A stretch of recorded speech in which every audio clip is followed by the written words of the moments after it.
Major controversy has unfolded over the weekend following Bob Vylan's performance at Glastonbury, which has led to widespread backlash, including condemnation from festival organizers who said they had no idea about his planned speech during the show, and also a new video message from Disturbed frontman David Draiman, who's accused the act of inciting violence. Now, we've also learned just hours ago the U.S. State Department, as a result of this performance, has revoked the band's visas, effectively canceling their tour, scheduled here in the U.S. later this year. Here's what we know about the situation. A major controversy has erupted out of the UK's Glastonbury Festival, where the punk duo Bob Vylan led the crowd in a chant of "Death, Death to the IDF," sparking a strong response from Disturbed frontman David Draiman, and also an announcement from the U.S. State Department. During their set, Bob Vylan initiated the chant targeting the Israel Defense Forces. The moment was broadcast live by the BBC, and the band performed in front of a screen that displayed a message reading, "United Nations have called it a genocide. The BBC calls it a conflict." Following the performance, the band's vocalist took to Instagram with the post captioned, "I said what I said," adding he had received messages of both support and hatred. The backlash was immediate. Glastonbury organizers said they were appalled that the chants very much crossed a line, and UK police are assessing the performance to see if laws were broken. But the consequences have now become international. The U.S. State Department has officially revoked the visas for the members of Bob Vylan.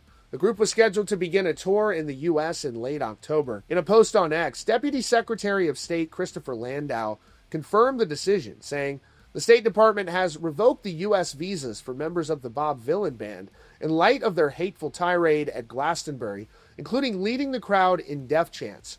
Foreigners who glorify violence and hatred are not welcome visitors to our country." The incident also prompted a strong response from Disturbed frontman David Draiman. Now, Draiman is known for being one of the most outspoken defenders of Israel and his Jewish heritage in the entire music industry. As the grandson of Holocaust survivors, he has a long history of confronting anti-Semitism and using his platform to advocate for Israel. So when he saw the footage, he recorded a video message that addressed the controversy head on. He started by saying, "No one should ever use any stage at any festival anywhere in the world to incite hatred and violence against anyone. I think it's disgusting, I think it's irresponsible, and it stands contrary to the whole reason people get together at these festivals to begin with." Draiman then went on to directly address the chant itself and what he sees as its true meaning. He said, "Death, death, IDF. Every citizen of the state of Israel has to serve, every citizen. So we're saying that the majority of world Jews should die, that should be killed? That's what you're saying. Good luck with that. The world already saw how easy that wasn't." Draiman also took the opportunity to address a past controversy of his own, where he was criticized for signing an artillery shell at an Israeli military base. He was direct and unapologetic. He said, "I signed an artillery shell at an Israeli IDF base close to the Gaza border. Yeah, I did. And I will reiterate, I would do it again, because the artillery shell, what I wrote on it, and nobody seems to want to pay attention to, was Hamas. And I still say that with all my heart. Hamas. So nothing's changed. The artillery shell was targeted at those who are trying to harm my people, the Israeli people, the Jews, and the Palestinians that are keeping them hostage." And here is that statement from Disturbed vocalist David Draiman addressing Bob Vylan's recent performance. David Draiman here. Just wanted to speak my mind a little bit about the events of this past weekend.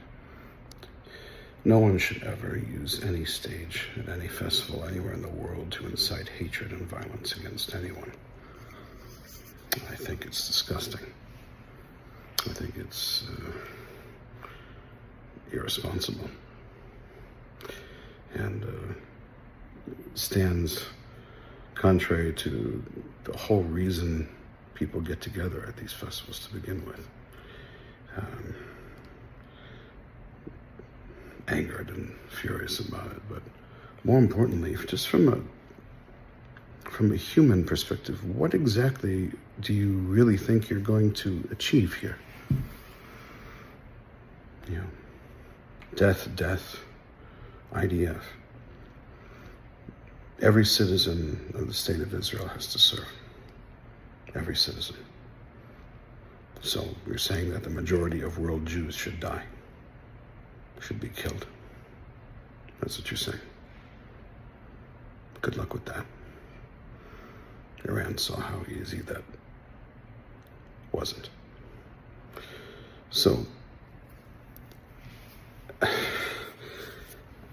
I'm not sure what you want, what you're trying to achieve, other than virtue signaling and instant fame that this selling of Jew hatred has seemed to gift everyone with these days. It's unfortunate that we fuel it. It's unfortunate that it gives you your 5 minutes. It's unfortunate that we pay attention to your bullshit. And then, again, how would you ever be preaching violence? How would you ever be preaching the eradication of an entire people on a stage? How is that anti-fascist? It's a very definition of what fascists do.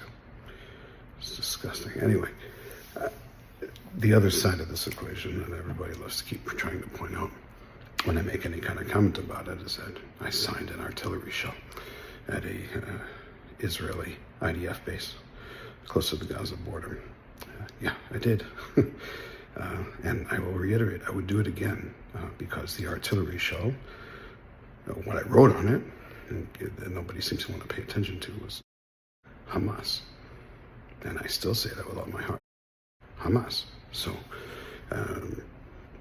nothing's changed. The artillery shell was targeted at those who are trying to harm my people, the Israeli people, the Jews, and the Palestinians that are keeping them hostage, that is keeping Gaza hostage, that is harming their own people, using them as human shields, encouraging their martyrdom, encouraging more death and destruction to be seen on the world stage.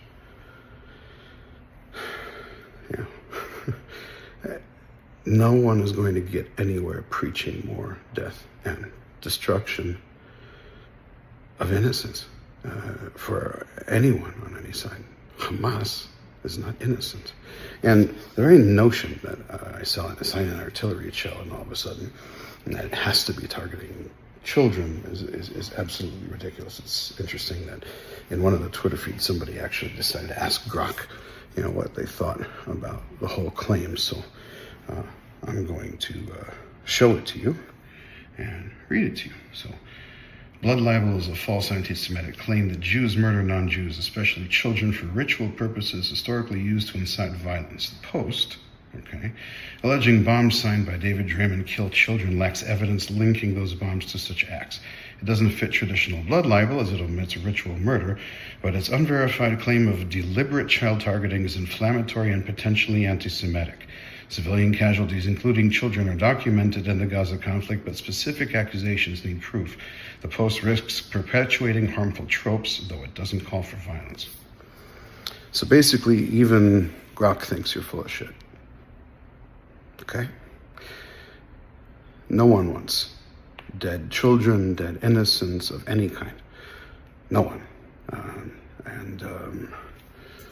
Perpetuating the myth that any of the Jewish people glorify any aspect of that is ridiculous.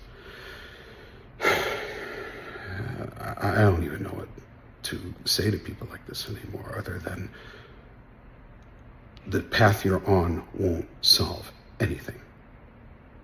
We need to be talking to each other. We need to be human with one another. We can't be treating people like they're monsters that they aren't. The monsters exist. You point the finger in the right direction. We're not going anywhere, never gonna go anywhere. They've tried, they'll keep trying, and we'll still be here on Yisrael Chai. So what do you think about Bob Vylan's comments at Glastonbury and Disturbed vocalist David Draiman's response? Let me know down in the comments, and be sure to subscribe with notifications on for the latest news and updates.